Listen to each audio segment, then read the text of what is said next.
what is big data? I think that's a very interesting question because a lot of people are not aware there's such thing as big data and data science. So big data is a new term and became a sexy term for the past 5 years. And what has changed? What has changed in the last 5 years? Because data analytics itself, that is not new. Finance sector has been using it for the longest. Quants in Wall Street have been using it as for the longest. But now this big data has become a very important word because of the availability of data that you have out there.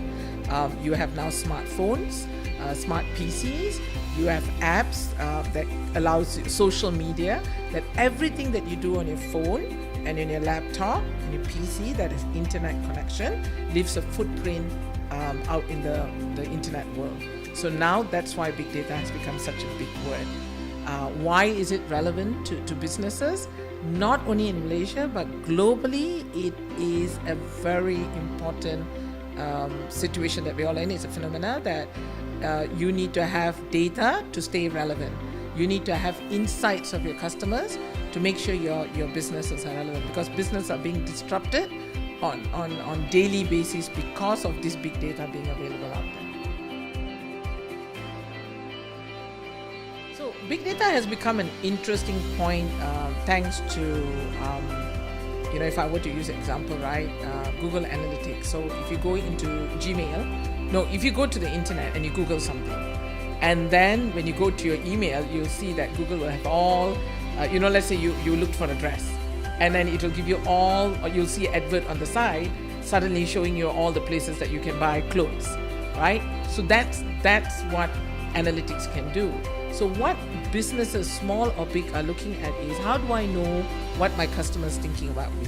How do I target sell? So it's no more sitting down and hoping someone will walk into your shop. It's no more hoping that, my greatest marketing idea is going to make my company great. Whoever has done decision based on gut feeling will be running out of luck if you don't use big data or data analytics. I'm gonna brag now, right? Harvard Business School decided to work with us in Malaysia to run this only course that's done outside Boston, is competing in business using analytics, because I think they all have realized that Malaysia has stepped up its game to become relevant. We've been raraing analytics, not just now, right? We've been raraing for 4 years. Businesses have come forward and said, okay, I'm a convert, I know I need analytics, but where do I begin? So every businesses that we talk to, from financial, from telecommunication, from public sector, manufacturing, especially manufacturing, because we have predominantly been a manufacturing country with cheap labor, and we're no more. So we are targeting high income nation. So all of them have moved into big data analytics to stay relevant and to change even their business model. I must add in, right? Banks are no more banks, telcos have become banks. This is how the disruption is happening. So what do you think today is going to be, it's not going to be there tomorrow.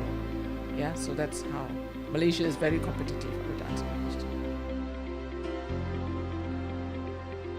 Very, very personal question, huh?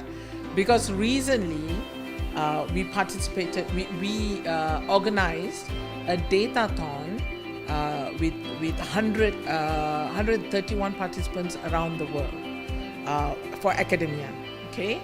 And the universities that participated with us was and its datathon is a 48-hour session that you compete, and it was on cryptocurrency, and they had to do machine learning and predict cryptocurrency predict the outcome.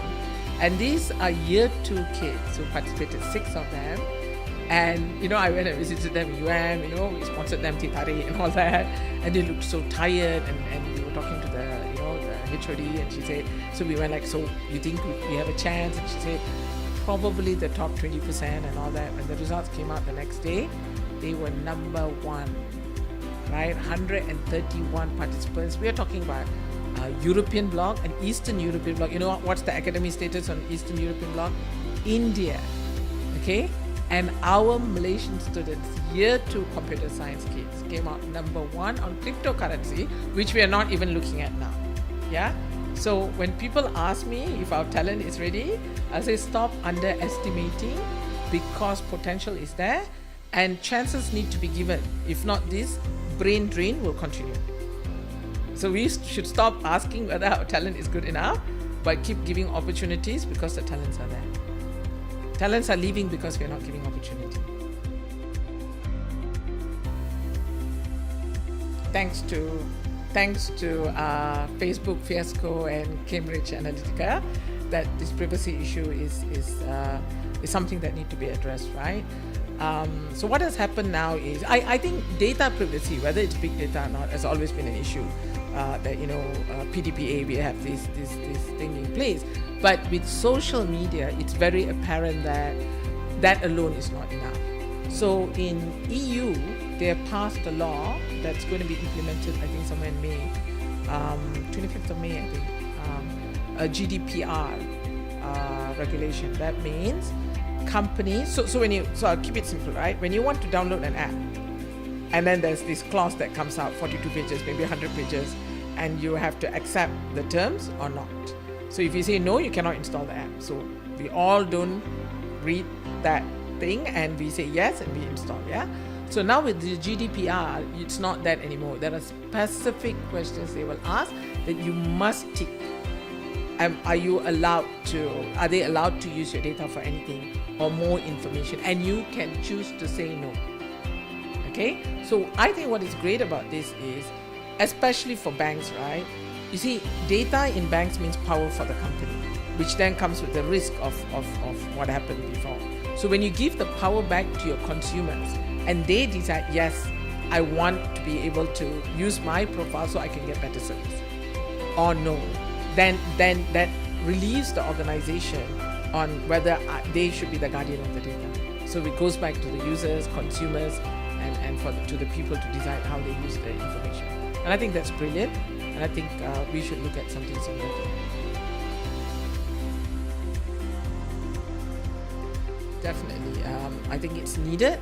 That's interesting. You asked me about the chief data officer and not a data scientist, right? So I think that's brilliant the way you asked me that question, because if you asked me about the data scientist, then unicorns are rare, or maybe it's a myth, right? People talk about group of data professionals can become the unicorn, but chief data officer, I think it's very important to be able to understand the business and speak the language of analytics. So definitely. We all have CTO and CIO, right? So now that will be replaced by a CDO. I agree. Okay, so if I were to look at the critical part, fast forward 3 years. 3 years ago, the critical part is infra, and infra means investment. Investment means a lot of money, which kind of put a lot of other companies on hold, saying that, is this a hype? Will this go away? Yeah. And I fast forward that 3 years now, and what has happened to companies that have got this amazing infra is a lack of skills and domain language to be able to contribute to the infra. So now what has become critical is talent. Not only Malaysia, yeah, this is a global issue. Upskilling the existing talent and people you have in the company, and the domain expertise, yeah. Now, what has become less critical, I think, is the infra, because that's the very reason people don't want to get into, and it's going to cost me millions. What I always tell people is, do small data, right? Get people to think analytical, use Excel sheet, whatever you have already, big data will come. So, if I were to look at talent followed by culture, then infra. For now, that's the way I think.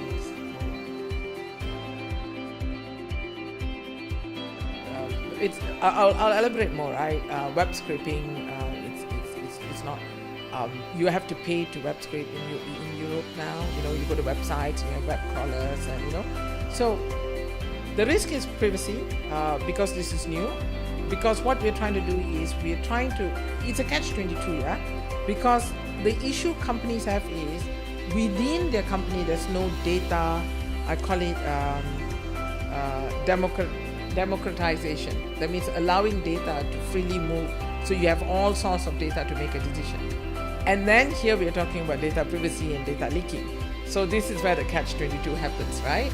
So if we understand the importance of data and then work on the security and the privacy issue together with that, that's the only way that you're gonna trust to be able to use the data, at the same time be very conservative how data could potentially leak, and governance for that. When you set a policy, it takes 2 years to implement, right? Because it's governance. But with this issue, they too should be very agile. So either you can try to predict what happens, or when it happens, you're quick enough to put a policy in. So I think all that has to move at the same speed. So I'll start with what is CADS, right? So Center of Applied Data Science was formed not long ago, I think about 2015, 2014, because there was a need for us to get data analytics in one of the telco companies, yeah? So when that happened, I saw a business opportunity, but I struggled to get talents. So I remember sitting down with my colleague and going, we can't get talents, let's make them, yeah?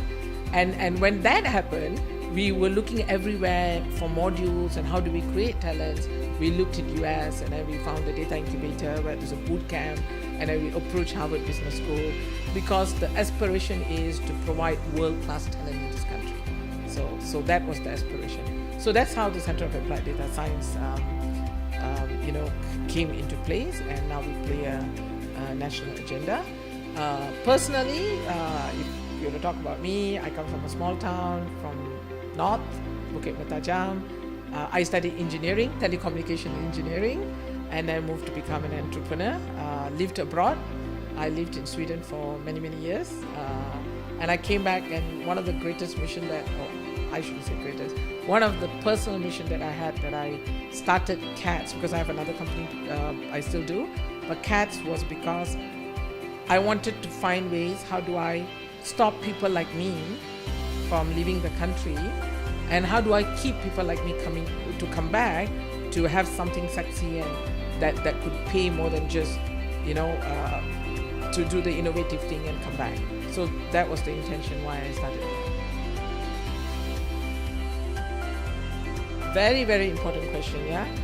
For the longest, we were encouraging, or we were told, even when I interviewed people, it has to be mathematician and computer science background. One of the things I advocate in this country is stop screening, because big data analytics is in every field, right? Finance, lawyers, teaching, So if you have a good, you need probability and stats, it's mathematical, programming language, and the communication skills is what we really look at, to be able to communicate your ideas, your data out there to the C-levels. So in Malaysia, big data is offered in private colleges. It'll say big data science course, but in public universities it's under computer science. Some universities it's under engineering. Some universities it's under maths and science. Yeah. But what we do here, we take students not on their CGPA or what background they have. They have to answer our challenge questions, which is you have a very strong mathematical background and good enough programming language that you can pick it up as you go, because as you apply you get better, and communication skills. So if the younger generation out there want to do this, please emphasize this very much. That helps you in the long run. So what we do is in CADS we work. So I'm the managing director for ADAX, right? So what we do in ADAX is we promote. We do these data-driven organization workshops. There's a 2-hour workshop that's free that we want business owners. We do that for MNCs to come and just sit down and understand what does it take to become a data-driven organization. Where do you start? You've got a smaller company. You've got Excel, and I talk about it quite a bit, right? If you have a sundry shop. If you can look at when you buy things and at what month you're selling more rice than dal. Is October a month that you make your 80% of your sales? Is it because of Deepavali?